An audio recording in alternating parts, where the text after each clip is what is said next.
Can't even see him.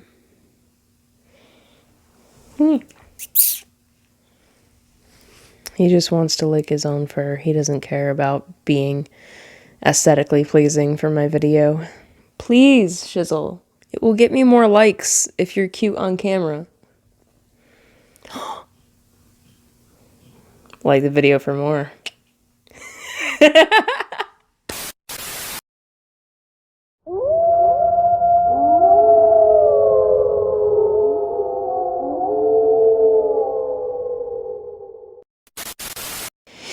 Okay, so this is a video that won a community poll that I put up about a month ago, and I haven't really said anything or posted anything about it since, so, yeah, my bad about that. I'm sorry about that, guys. Forgive me, please. I have a cat.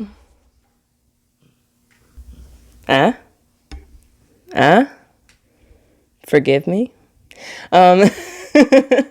So this video, as you can tell by the title, is going to be a video where I'm just going to kind of talk about how our magical tools talk to us and how we can talk to our magical tools. Now, this might sound like a pretty spiritual or pretty abstract concept, and it kind of is, but I'm trying to break it down into ways that you can use in your practice, kind of regardless of what model you use. Now, there are going to be ways that I can't really separate from a spiritual or energetic model, so I'm going to be breaking these into like two different parts, and I'm going to be calling this direct and indirect communication. So I'm going to be starting with indirect communication, which can be used with both the energetic and the psychological model, or just the psychological model. And I just want to do this because I acknowledge that, like, not every witch has a more spiritual paradigm the way that I do, and not every witch necessarily believes in energy or works with energy, but they still might be interested in connecting with their tools and kind of learning what communication might mean for them when it comes to their tools. And as someone who has worked within that paradigm, this is what I envisioned it as and how I started. And so I wanted to just add this alongside the more spiritual components, because I think it's important to acknowledge other witches and, you know, the type of ways that they might be able to perceive their witchcraft and how they might connect with their tools. Because I think that, you know, just because someone doesn't connect with their tools on an animistic spirit level doesn't necessarily mean that they are not connected to their tools or cannot connect to their tools. It just looks a little bit different. And there are different sort of ways to go about it and different ways to conceptualize it. And so I've kind of broken this down into different parts within this video.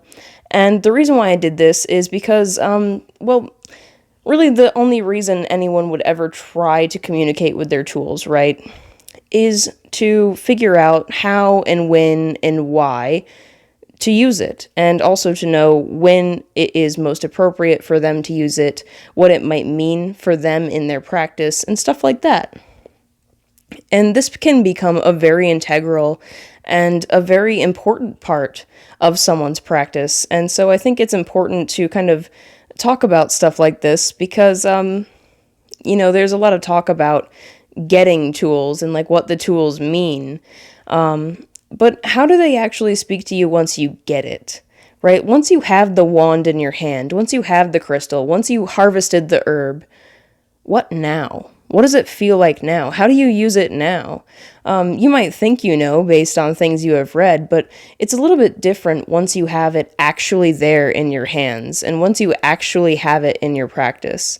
And how do you form a connection with it and a bond with it in a way that is meaningful and in a way that is conductive to a powerful presence within your magic and your magical energy and within your spell casting?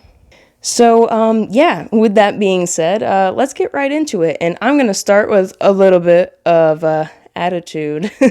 And by that, I mean, this is what I am calling the first way to communicate with something indirectly. And you can use this directly as well, but I'm going to be predominantly talking about the indirect ways that you can interpret this.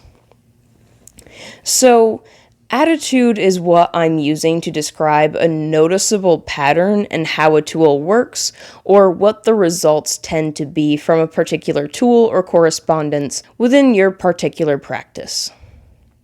So, some of the ways to discern these magical attitudes would be to take note of things that tend to happen more frequently with one tool over another, or that tend to repeat over and over again consistently with one tool or correspondence within your practice. So, for instance, let's say that you have two different sets of runes. And with one set of runes, you can ask it any question and it will pull whatever rune, right? But then you have another rune set that seems to always pull a very certain set of runes, or seems to always be telling you a certain thing. And the same thing can go with a tarot deck. Like, let's say you got a brand new tarot deck, and no matter what question you ask it, it will just keep giving you relationship advice, or like life advice, or like heavy shadow work advice that you did not ask for. And it might be very accurate, very to the point, very good advice. But it might not have been what you actually asked for or really wanted out of this deck. And yet, still, you kind of have figured out that, oh, this is what the deck is for. This is the attitude that this deck is coming at me with. This is the attitude in which it speaks or talks to me. And you can translate this to things that aren't necessarily divinatory tools as well. Like, let's say you have a certain crystal that you use for manifestation, or a certain wand or tool that you use at certain times. Maybe you notice that it works a lot better during new moons than full moons. Or maybe you notice that it works better when you use it in rituals during the day than during the night. Maybe you also notice that when a specific planet is in retrograde, it might work actually better, or maybe a little bit worse when some other planet is exalted in your chart. You know, you could really translate this to a lot of different things if you're paying attention. So if you are a witch who has a lot of different things going on in their practice, try to see if there are any overlaps between them, because I think you might find that things are often more connected than they might seem on the surface. What I'm trying to say is that attitude is a specific and consistent thing that happens within a specific tool or correspondence that will happen regularly with that specific tool or correspondence that may not happen with other ones on such a regular basis. And that's what makes it particular to this tool and how this particular tool is speaking to you, rather than just how the medium of it speaks to you. So rather than how the medium of divination tends to speak to you, it's more how that specific tool of divination or how that specific tool of manifestation speaks to you and works with you or works for you, depending on your relationship with the tool or correspondence at hand. And of course, this can be done completely sans energy sensing and spiritual stuff. You can really use this in a psychological or archetypal paradigm, which is how I started using it. Because basically what attitude is a set of meaningful coincidences. Or if you're a fan of Carl Jung, synchronicities. And these meaningful coincidences and synchronicities kind of work to be able to help you form a psychological character or archetype of what you are working with, be that a tool or a correspondence. And that helps you figure out the sort of personality or attitude of what you're working with. And that can help you form a bond with it in a sort of pseudo-animistic way in your more psychological paradigm, but you can also use this within your animism as well. Not necessarily use it within your animism, but it often does translate into animism, I've found. When I started working with spirits and the spirit of plants and stuff like that, I found a lot of the attitudes that I had noticed and picked up on while I was working under a psychological paradigm actually translated pretty well to what the spirits were telling me when I started communicating with them. So maybe there is something to attitude. I don't know. Okay, so the second one is correspondence, and this one is pretty much the easiest thing out there. Like, it's pretty much the go-to for any witch, regardless of their paradigm. And it's pretty straightforward. Like, I have a tarot deck. It's the Cat Tarot, right? And I use the Cat Tarot specifically to speak to the goddess Freya. I have dedicated that tarot deck to the goddess Freya, and I only speak to the goddess Freya with that Cat Tarot deck. And the reason is simple. Cats are associated with Freya. They are a correspondence of the goddess Freya, therefore, Cat Tarot deck to speak to Freya. Pretty straightforward. Doesn't really need to have any spirit communication or any deep thought to it. It's cats. You can't... Cats. Pretty simple. Now, this isn't necessarily how your tool speaks to you when you use correspondence in this way. It's more how you project your intention onto the tool, and that may or may not relate to how it actually would energetically work with you if you were to work with it on that level. Most of the time it will, but sometimes it won't. So it really depends on you and what's going on with you, right? But there are ways that correspondence can happen that are more on the spiritual side or less on the intended side. For instance, my wand, Solaris. Let me see if I can get him over here. My wand, Solaris. I found this, actually not too long ago. Say about 4 years ago. When I was working with the god Apollo and Dionysus at the same time. And this was during the summertime, a little bit towards the summer solstice. And there was this rocky hillside that had these wild grapes that were growing. And I was planning on harvesting those and making those into grape juice, which I did, and it was awesome. If you want a recipe on wild grape juice and how to identify wild grapes, let me know. I might make a video on that. The season is coming up soon. Very soon. Actually, around the end of this month is the season for that. So we'll see. But yeah, so I was working with those two as a pair, and it was during the summer, and I noticed that these grapes were growing. So I started tending to them as a sort of act of reverence and respect to Dionysus, and I was going to use those grapes to make grape juice to offer to Dionysus and to use for magical purposes, etc., right? And so I had been walking, and I walked this little trail, and all of a sudden, as I'm walking, it was like during sunset, and I was just thinking about Apollo, thinking about Dionysus, and this stick fell from a pine tree and almost hit me. It landed like right in front of me. And it was just the perfect size to make into a wand, and it didn't have any bark on it at the time. Like I did sand down the edges to make them sharp because I think it's aesthetically pleasing, but I haven't treated this with anything. It was always this brilliant, like, fiery coloring. And that's why I picked it up, because I was like, whoa, this is a pretty good stick for one that almost smacked me in the head. I like that boulder. That is a nice boulder. So I picked it up, and the second I picked it up, I knew it was meant to be a wand. And the second I knew it was meant to be a wand, I also knew that it was a gift from Apollo / Dionysus, probably, but mostly Apollo.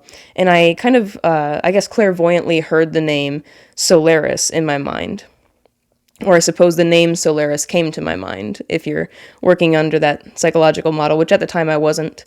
So to me, it felt clairvoyant, and to me, I still would consider that clairvoyant, from what I now consider to be that way. But I heard that name, and I knew that this was meant to be my wand, basically, and that this was a gift from Apollo and Dionysus. And, you could see how this is just correspondence after correspondence after correspondence. We have, me walking along this path to go do something in dedication, thinking about these deities, right? So there's that. And then you have, of course, this is pine, which is associated with the element of fire and is often associated with solar deities and solar entities, which is Apollo, and it's also associated with Dionysus. So there is a connection there with pine for both of those deities. And pine was not the predominant tree of where I was walking. Most of it was maple. There was only a few like pine trees, and very few that actually had pine cones. And this was one of those trees that had pine cones, and pine cones are also associated with Dionysus. So you have correspondence of pine, right? You have the correspondence of the time of year towards the summer solstice, the whole solar thing coming back to that again. And then you have, the correspondence of the name Solaris that came to my mind, which I looked up later because it sounded Latin, and I wasn't quite sure if it was an actual word or not. Turns out it is, and it means of the sun. So this is a wand of the sun. Funny how that is. Funny how all those correspondences aligned in a row, and I wasn't looking for it. I wasn't intending to find a wand that day. I didn't go outside looking for it. I just went to tend some grapes. And next thing I know, I have a wand. So right there is an example of how correspondence can happen, not necessarily on purpose either. And this can happen regardless of if you're working with spirit or deity or not. If you notice that something just happens to be like I said, a meaningful coincidence, a meaningful synchronicity, roll with it, go with it, work with it. That is natural magic working right in front of you. Coincidences, if anything, are natural magic. And that leads me into my third point, which is timing. And timing is basically what I was just talking about. It's those meaningful coincidences that seem to happen at just the right time in your life. So for instance, maybe you feel intuitively drawn to, or maybe something just literally falls right into your path that happens to have some sort of significance in your life right now. So, let's say for no reason you just suddenly start thinking about a particular crystal, or a particular herb, or a particular deity, or a particular song keeps getting stuck in your head. And then you look up the lyrics, or you look up what the crystal's for, or you look up what the deity represents, and all of a sudden you understand that, wow, wait, this actually kind of connects to what's going on in my life right now. And maybe you didn't know anything about these things prior to that.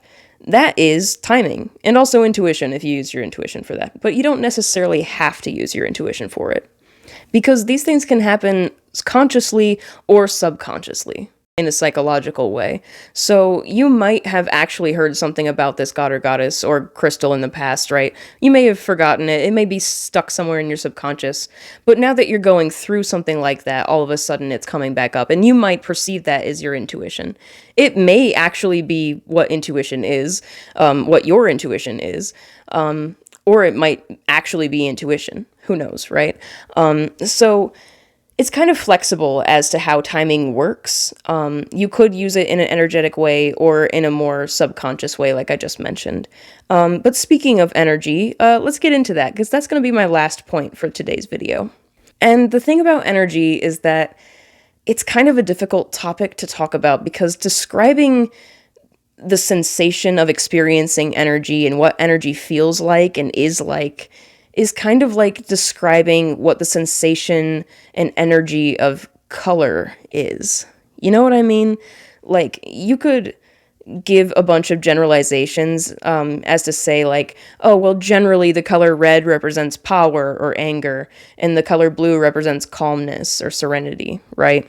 Or you could get really personal with it. You could say, well, the color purple was my grandma's favorite color, so it reminds me of family, even though purple isn't necessarily associated with family in the traditional or general sense, right? But that's how you experience purple. Is it wrong? Is it right? I don't know. It's fucking purple, right? And that's kind of the same thing with energy.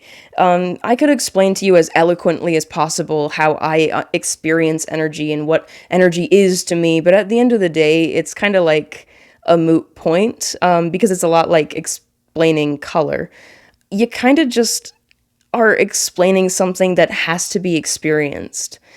And if you don't experience, or if you refuse to try to experience it, then nothing's going to be satisfactory, and nothing's ever going to be complete, just because of the fact that you can't really explain something that has to be experienced. So with that being said, let's talk about energy, which is difficult, but I'm going to try. And I'm going to try to keep it as general as possible. So I already kind of talked a little bit about it earlier, but one of the ways that you can experience energy, and one of the most common ways people experience energy, is that sort of call or intuitive pull towards something that is a correspondence or a magical tool. Another way to experience energy is through physical contact or proximity to the object or correspondence or tool at hand.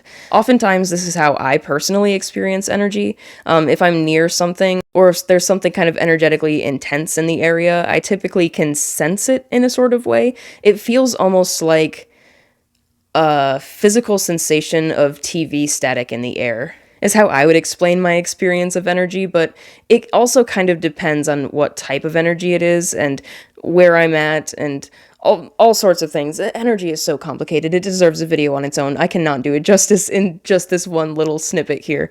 But yeah, so when it comes to physical proximity or physical touch with a tool or something like that, in order to communicate with it, I find that this works pretty easily and pretty well for me.